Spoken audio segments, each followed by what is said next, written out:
मैं भी बहुत अजीब हूं, इतना अजीब हूं कि बस खुद को तबाह कर लिया और मलाल भी नहीं। जॉन एलिया के इस शेर को मुकम्मल करती है झारखंड की सत्ताधारी दल कांग्रेस।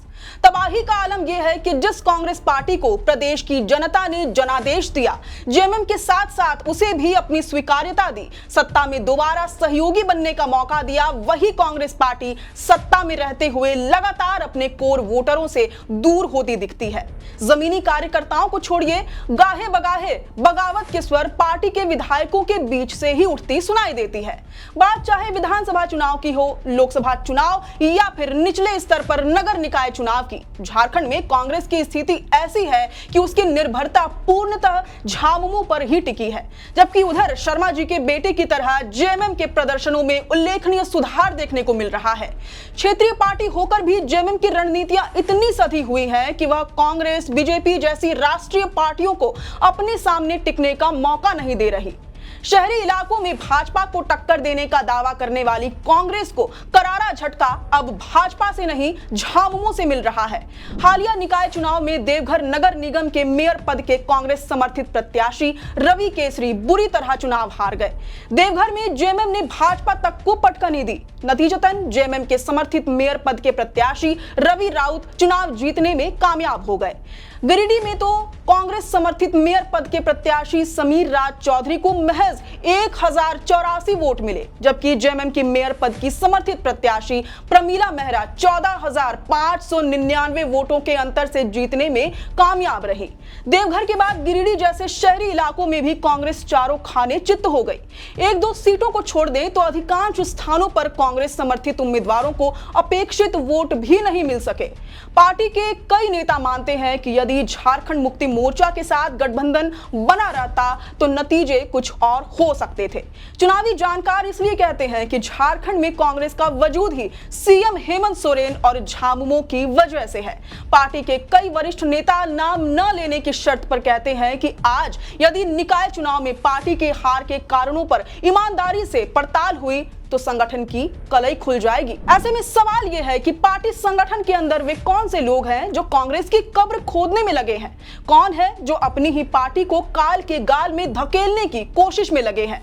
वो क्या कारण है जिसकी वजह से कांग्रेस के अस्तित्व पर गहरा संकट मंडरा रहा है, जिस पर समीक्षा तो होती है पर नतीजा शून्य रहता है? राष्ट्रीय स्तर की पार्टी कांग्रेस आज क्षेत्रीय दल जेएमएम के बड़े भाई बनने का सपना देखती है, पर हकीकत में पूरी कांग्रेस का अस्तित्व ही जेएमएम की वजह से है। यही वजह है कि झारखंड में गठबंधन टूटने की कथित अफवाह मात्र से ही पार्टी के भविष्य पर नए सिरे से बहस शुरू हो जाती है। इस वीडियो रिपोर्ट में हम आज बेहद विस्तार से कांग्रेस की जमीनी हकीकत पर बात करेंगे। समझेंगे कि शहरी इलाकों में जिस बीजेपी को कड़ी चुनौती कांग्रेस से मिलने थी, उस कांग्रेस को भाजपा नहीं बल्कि जेएमएम कैसे टक्कर दे रही है। आखिर क्या वजह है कि सत्ता का भागीदार होने के बावजूद कांग्रेस अपने पारंपरिक वोटरों से भी कटती जा रही है? संगठन और पार्टी के अंदर कार्यकर्ता के बीच कैसे गैप बढ़ता जा रहा है? संगठनात्मक ढांचे में कमजोरी, पार्टी की रणनीतिक चूक के अलावा ऐसे और क्या कारक हैं जिससे पार्टी की पकड़ और कमजोर होती जा रही है? आइए एक एक कर सब कुछ डिटेल में समझते हैं। सबसे पहले जोहार, नमस्कार, मैं हूं अंशु और आप देखना शुरू कर चुके हैं the fourth pillar live. Jharkhand की राजनीति में कांग्रेस पार्टी फिलहाल एक गहरे संगठनात्मक और राजनीतिक संकट से गुजर रही है। जमीनी हकीकत यह है कि ना तो कांग्रेस के पास इतनी सीटें हैं कि वह अपने दम पर या कुछ छोटे दलों के साथ सरकार बना सके, और ना ही उसका जनाधार इतना मजबूत बचा है कि भविष्य में अकेले चुनाव लड़ने का जोखिम उठा सके। हालांकि ये पतन अचानक नहीं हुआ है, बल्कि लगातार हो रही चुनावी हार, संगठन की कमजोरी और पार्टी के भीतर मचे घमासान का सीधा नतीजा है। हाल ही में संपन्न हुए निकाय चुनावों ने इस कड़वी सच्चाई को पूरी तरह से उजागर कर दिया है कि झारखंड मुक्ति मोर्चा जैसे मजबूत सहयोगी के बिना कांग्रेस जमीन पर बेहद कमजोर हो चुकी है और उसका अपना वोट बैंक तेजी से खिसक रहा है। संभव है कि कांग्रेस का वोटर झामुमो और भाजपा की ओर साइलेंटली शिफ्ट हो रहा है। हालिया निकाय चुनावों में कांग्रेस पार्टी का प्रदर्शन बेहद निराशाजनक रहा। राजधानी रांची के नगर निगम चुनाव में पार्टी की संगठनात्मक विफलता इस हद तक साफ दिखी कि समर्थित उम्मीदवार रमा खलगो के लिए 212 काउंटिंग एजेंट तक नहीं जुटाए जा सके। मतगणना के दिन मुश्किल से 30 से 40 एजेंट ही मौजूद रहे। बूथों पर भाजपा कार्यकर्ताओं के मुकाबले कांग्रेसी कार्यकर्ताओं का नदारद रहना पार्टी की जमीनी हकीकत बयां करती है। कभी रांची की शहरी जनता के बीच राज करने वाली कांग्रेस पार्टी का हश्र आज ये है कि नगर निकाय जैसे निचले स्तर के चुनाव में भी पार्टी की प्रत्याशी को 14,363 वोटों से हार का सामना करना पड़ा। ये कोई छोटा मोटा अंतर नहीं है, निकाय चुनाव के लिहाज से ये बहुत बड़ा अंतर है, वो भी तब जब रमा खलको पूर्व में रांची की मेयर रह चुकी हैं। झारखंड की राजनीति को करीब से देखने वाले वरिष्ठ पत्रकार चंदन मिश्रा कहते हैं, रांची मेयर इलेक्शन के लिए जो टाई अप होना चाहिए था कांग्रेस और जेएमएम के बीच, वह नहीं हुआ। जेएमएम ने तो मानो कांग्रेस को हराने के लिए ही अपना कैंडिडेट उतार दिया था। झामुमो ने तो मानो ठान रखी हो, हम तो डूबेंगे सनम, तुमको भी ले डूबेंगे। इसी सोच के साथ जेएमएम ने अपना कैंडिडेट खड़ा कर दिया, कांग्रेस की नैया ले डूबी। यानी कांग्रेस बगैर जेएमएम के सपोर्ट के कोई मुकाम हासिल नहीं कर सकती। ये बात कांग्रेस को सहज ही स्वीकार कर लेनी चाहिए। मेदिनीनगर नगर निगम में पार्टी प्रत्याशी नम्रता की हार हो या अन्य जगहों पर मामूली अंतर से पिछड़ना, यह स्पष्ट करता है कि पार्टी का अपने मतदाताओं से संपर्क टूट चुका है। कांग्रेस को केवल मानगू मेयर सीट पर जीत मिली। इस सीट पर पूर्व मंत्री बन्ना गुप्ता की पत्नी सुधा गुप्ता ने जीत हासिल की। वरिष्ठ पत्रकार चंदन मिश्रा मानते हैं कि मानगू मेयर सीट पर सुधा गुप्ता की जीत में कांग्रेस की जरा भी हिस्सेदारी नहीं है। यह जीत पूर्व मंत्री बन्ना गुप्ता के व्यक्तिगत प्रभावों का परिणाम है। वो कहते हैं कि कांग्रेस में कुछ नेताओं का अपना व्यक्तिगत प्रभाव है, जिसके कारण उन्हें जनता का जनादेश प्राप्त होता है। ये जीत उनकी खुद की होती है, इसमें पूरी पार्टी को क्रेडिट देना उचित नहीं है। वहीं नगर निकाय चुनाव में कांग्रेस नेतृत्व ने भाजपा के उन बागियों को भी नजरअंदाज किया जो अपने दम पर चुनाव जीत सकते थे, जिससे पार्टी का ही नुकसान हुआ। इसका सीधा असर अब आगामी विधानसभा और लोकसभा चुनावों की सीटों की दावेदारी पर भी पड़ना तय है, क्योंकि नगर निकाय चुनाव भले ही गैर दलीय आधार पर हुआ हो, लेकिन इसे आने वाले विधानसभा और लोकसभा चुनाव के लिए लिटमस टेस्ट के तौर पर ही देखा जा रहा है। कांग्रेस ने इस निकाय चुनाव में जेएमएम से अलग होकर अपनी ताकत आंकने का दांव चला था, लेकिन उल्टे उसे ही बड़ी शिकस्त झेलनी पड़ी।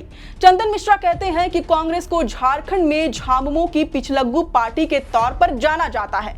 जेएमएम के साथ अगर टाई अप ना हो तो कांग्रेस में संकट की स्थिति पैदा होने लगती है।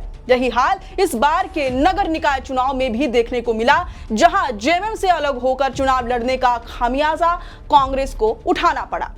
वरिष्ठ पत्रकार चंदन मिश्रा मानते हैं कि 2019 के झारखंड विधानसभा चुनाव में 16 सीटों पर कांग्रेस की जीत का कारण असल में जेएमएम और हेमंत सोरेन रहे। कमोबेश यही परिणाम 2024 के विधानसभा चुनाव में भी देखने को मिला।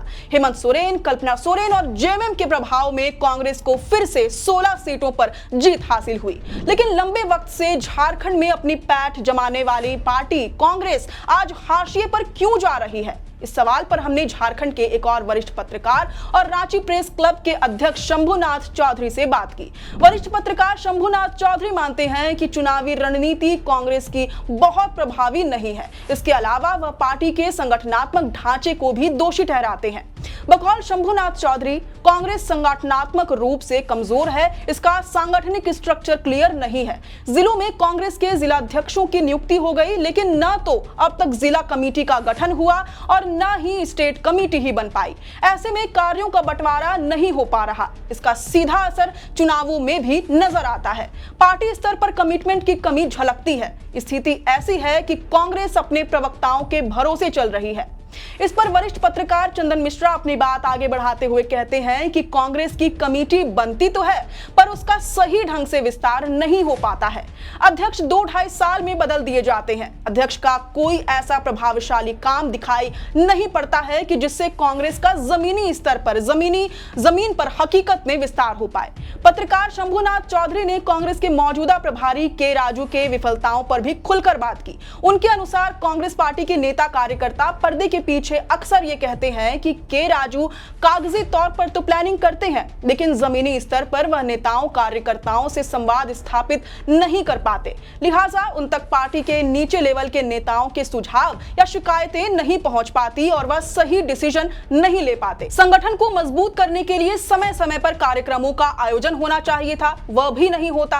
कार्यक्रम कुछ जिला मुख्यालयों तक ही सिमट कर रह जाते हैं। इन्हीं वजहों से पार्टी संगठनात्मक तौर पर कमजोर होती जा रही है और उसे संजीवनी नहीं मिल पा रही है। दूसरी ओर लगातार चुनावी विफलताओं के साथ साथ पार्टी भयंकर आंतरिक कलह और गुटबाजी से भी जूझ रही है।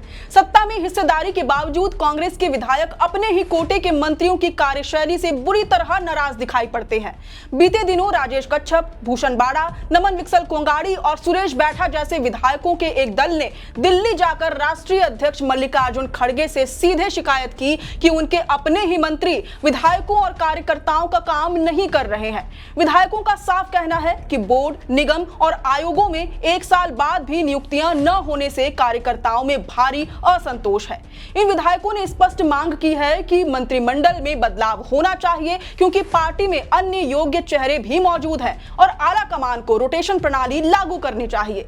ये गुटबाजी न केवल सरकार में पार्टी की छवि को धूमिल कर रही है, बल्कि आम कार्यकर्ताओं का मनोबल भी तोड़ रही है। पत्रकार चंदन मिश्रा भी शंभुनाथ चौधरी की बातों से पूरी तरह सहमत है। चंदन मिश्रा कहते हैं कि कांग्रेस पार्टी में अंतर विरोध बहुत है। पार्टी में प्रभावशाली वही हैं जिनकी आला कमान तक सीधी पहुंच है। मंत्रिमंडल के गठन में भी उन्हीं को तवज्जो दी गई जिनका आला कमान के पास प्रभाव था या फिर जो मुख्यमंत्री हेमंत सोरेन की पहली पसंद थे। यही वजह है कि कांग्रेस दल के विधायकों में अब मंत्रियों के खिलाफ भारी असंतोष पनप रहा है। वहीं इस गिरते जनाधार और असंतोष में आग में घी डालने का काम कांग्रेस नेताओं, विशेषकर मंत्री इरफान अंसारी के विवादित बयान कर रहे हैं। सार्वजनिक मंचों से उनके बेतुके बयान पार्टी के लिए भारी फजीहत का कारण बनते हैं। कभी वे खुलेआम कहते हैं कि हेमंत सोरेन अगले 50 सालों तक झारखंड के मुख्यमंत्री बने रहेंगे, जिससे कांग्रेस का अपना वजूद और मुख्यमंत्री पद की महत्वाकांक्षा खत्म होती दिखती है। तो कभी वे ये कहकर विवाद खड़ा कर देते हैं कि अगर एसआईआर की प्रक्रिया पूरी करने के लिए बीएलओ आपके घर पर आए तो उन्हें बंधक बना ले। ऐसे गैर जिम्मेदाराना और अलोकतांत्रिक बयानों के कारण कांग्रेस को अक्सर जनता के सामने रक्षात्मक रुख अपनाना पड़ता है और अपने ही नेताओं के बयानों से किनारा करने पर मजबूर होना पड़ता है। इससे यह संदेश जाता है कि पार्टी नेतृत्व का अपने नेताओं पर कोई नियंत्रण नहीं है। कुल मिलाकर झारखंड में कांग्रेस आज एक बेहद गंभीर दोराहे पर खड़ी है। एक तरफ जेएमएम के साए में उसकी अपनी स्वतंत्र राजनीतिक पहचान सिकुड़ रही है, तो दूसरी तरफ अनुशासनहीनता, संगठनात्मक कमजोरी, नेतृत्व की अनदेखी और जमीनी पकड़ का अभाव उसे अंदर से खोखला कर रहा है। यदि नेताओं की बयानबाजी और अंतर्कलह पर सख्ती से लगाम नहीं लगाई गई तो वह दिन दूर नहीं जब कांग्रेस झारखंड के राजनीतिक परिदृश्य से पूरी तरह साफ हो जाएगी।